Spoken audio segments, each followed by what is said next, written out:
नमस्कार। आकाशवाणी जयपुर अजमेर से प्रस्तुत हैं प्रादेशिक समाचार। मुख्य समाचार। प्रदेश भर में नए साल की उमंग। मुख्यमंत्री भजनलाल शर्मा ने नई ऊर्जा के साथ विकसित राजस्थान की ओर बढ़ने का संकल्प दोहराया। देश में वार्षिक भूजल पुनर्भरण में बढ़ोतरी। प्रदेश में भी अच्छे मानसून के कारण भूजल स्तर बढ़ा। प्रदेश में आज से राष्ट्रीय सड़क सुरक्षा महीने की शुरुआत। यातायात जागरूकता के विभिन्न आयोजन होंगे। और राज्य में ज्यादातर स्थानों पर कड़ाके की सर्दी जारी। घने कोहरे से दृश्यता प्रभावित।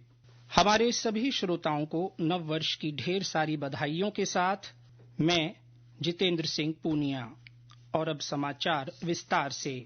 मुख्यमंत्री भजनलाल शर्मा ने विश्वास जताया है कि नववर्ष प्रदेश के लिए उपलब्धियों भरा रहेगा।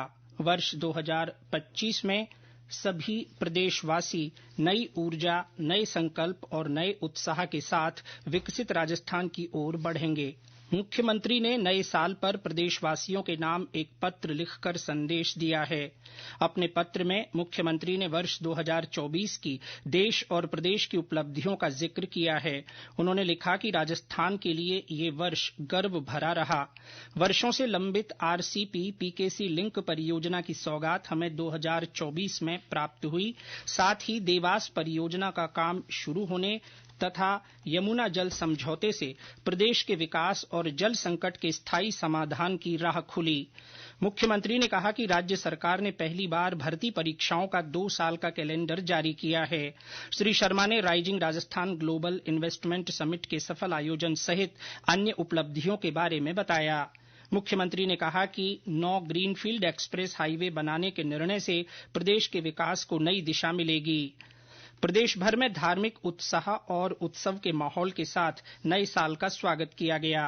साल के पहले दिन विभिन्न मंदिरों में सुबह की आरती में शामिल होने और आशीर्वाद लेने के लिए लोग उमड़ पड़े। चूरू से हमारे संवाददाता ने बताया कि नव वर्ष पर सालासर बालाजी धाम में भी श्रद्धालुओं का तांता लगा हुआ है। साल का स्वागत अलग अलग तरह से किया जा रहा है। लोग बीती रात को आतिशबाजी कर नए साल का स्वागत किया है। वहीं जिले के सालासर बालाजी धाम में नए साल को लेकर श्रद्धालुओं के आने का तांता लगा हुआ है। कल से यहां लाखों की संख्या में श्रद्धालु पहुंचकर आज विशेष आरती में शामिल हो गए हैं। श्रवण शर्मा, आकाशवाणी समाचार, चूरू। वहीं रणथंभौर स्थित त्रिनेत्र गणेश मंदिर में भी भक्तों की भारी भीड़ है। चौथ माता मंदिर में भी बड़ी संख्या में श्रद्धालु दर्शन के लिए पहुंच रहे हैं।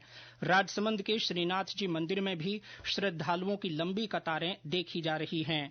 और ब्यौरा हमारे संवाददाता से। राजसमंद में नए साल को लेकर प्रदेश सहित गुजरात, महाराष्ट्र, मध्य प्रदेश से बड़ी संख्या में श्रद्धालु श्रीनाथ जी मंदिर नाथद्वारा पहुंचे हैं। आज सुबह 5 बजे मंगला झांकी के दर्शन के साथ ही अपने नए साल की मंगलमय कामना करते हुए नए साल की शुरुआत की। अधिकांश श्रद्धालु यहां 2 दिन पूर्व ही पहुंच गए थे और नए साल की पूर्व संध्या को भी यहां दर्शनों का आनंद लिया। बड़ी संख्या में श्रद्धालुओं के पहुंचने के चलते मंदिर मंडल द्वारा दर्शन व्यवस्था में बदलाव किए गए हैं, जिससे कि अधिक से अधिक श्रद्धालुओं को दर्शन हो सके। दिनेश श्रोत्रिय, आकाशवाणी समाचार, राजसमंद। इससे पहले प्रदेश भर में नए साल के स्वागत का जश्न जोर शोर से मनाया गया। होटल, क्लब, रेस्टोरेंट में संगीत की धुनों पर लोगों ने 2024 को अलविदा कहते हुए नव वर्ष की अगवानी की। जैसलमेर, रणथंभौर, भरतपुर, माउंट आबू और राजधानी जयपुर में भी बड़ी संख्या में सैलानी नए साल के स्वागत के लिए जुटे। भरतपुर में आतिशबाजी और ढोल नगाड़ों की थाप पर नव वर्ष का जश्न मनाया गया। शहर के प्रमुख चौराहों पर आकर्षक रोशनी और रंगोली सजाकर नए साल के आगमन की खुशियां मनाई गईं। वहीं कई लोगों ने जरूरतमंदों को कंबल और अन्य वस्तुएं दान कर नए साल की शुरुआत की।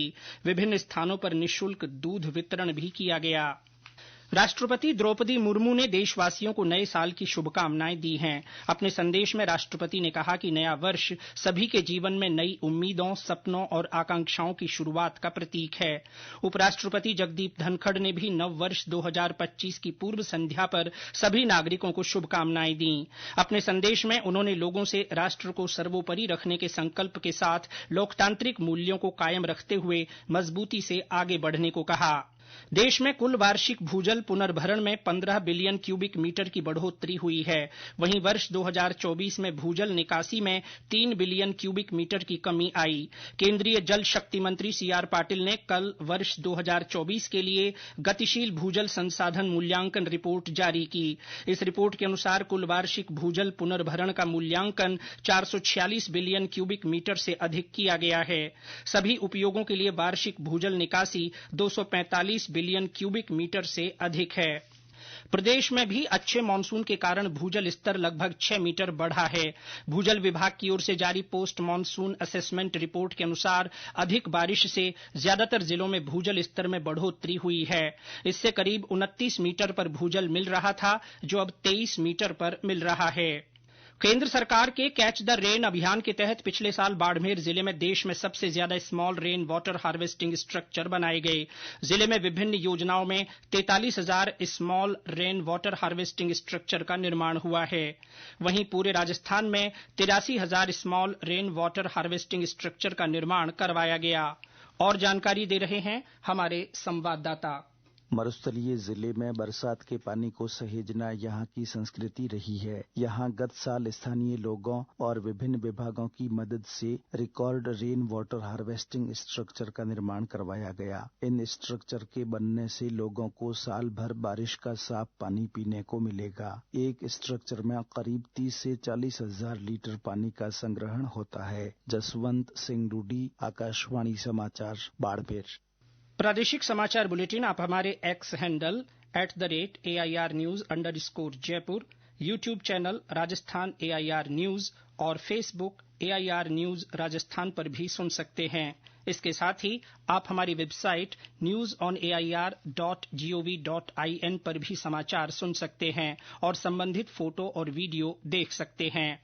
प्रदेश में आज से राष्ट्रीय सड़क सुरक्षा महीने की भी शुरुआत होने जा रही है। इस वर्ष की थीम परवाह रखी गई है। 31 जनवरी तक सड़क सुरक्षा और यातायात नियमों की जागरूकता के लिए विभिन्न आयोजन होंगे। इस अवसर पर बाड़मेर में आज जागरूकता वाहन रैली का आयोजन किया गया है। मुख्यमंत्री भजनलाल शर्मा ने पिछले दिनों सड़क सुरक्षा की स्थिति की समीक्षा की। इस दौरान उन्होंने अवैध मीडियन कट्स बंद करने के निर्देश दिए। सड़क सुरक्षा और हादसों की रोकथाम के लिए दौसा में राष्ट्रीय राजमार्ग पर अवैध कट बंद करने की कार्यवाही की जा रही है। हमारे संवाददाता ने बताया कि अब तक ऐसे करीब 22 मीडियन कट बंद किए गए हैं। सड़क सुरक्षा को बढ़ावा देने और दुर्घटनाओं को रोकने के लिए जिला प्रशासन के सहयोग से राष्ट्रीय राजमार्ग प्राधिकरण राष्ट्रीय राजमार्ग पर अवैध मीडियन कट बंद करने की कार्रवाई कर रहा है। जिला कलेक्टर देवेंद्र कुमार ने बताया कि राज्य सरकार सड़क सुरक्षा के मानकों का पालन करते हुए दुर्घटनाओं को रोकने के लिए गंभीर है। मुख्यमंत्री भजनलाल शर्मा ने गत 26 दिसंबर को समीक्षा करते हुए इन अवैध मीडियन कट्स को बंद करने के निर्देश दिए थे। उसी क्रम में NHI की ओर से अवैध मीडियन कट बंद करने की कार्रवाई की जा रही है। संतोष कुमार शर्मा, आकाशवाणी समाचार, दौसा। प्रदेश में ज्यादातर स्थानों पर घने कोहरे और तेज सर्दी का प्रकोप जारी है। घने कोहरे से दृश्यता काफी कम है। प्रदेश में विजिबिलिटी 10 से 50 मीटर के बीच दर्ज की गई। रेल और हवाई यातायात पर भी कोहरे के कारण असर पड़ रहा है। बीते 24 घंटों में 20 शहरों का रात का पारा 10 डिग्री सेल्सियस से नीचे दर्ज किया गया। शीतलहर के कारण राजधानी जयपुर के दिन के तापमान में सबसे ज्यादा करीब 6 डिग्री सेल्सियस की गिरावट दर्ज की गई। 19 शहरों में कोल्ड डे के हालात रहे। और अंत में मुख्य समाचार एक बार फिर। प्रदेश भर में नए साल की उमंग। मुख्यमंत्री भजनलाल शर्मा ने नई ऊर्जा के साथ विकसित राजस्थान की ओर बढ़ने का संकल्प दोहराया।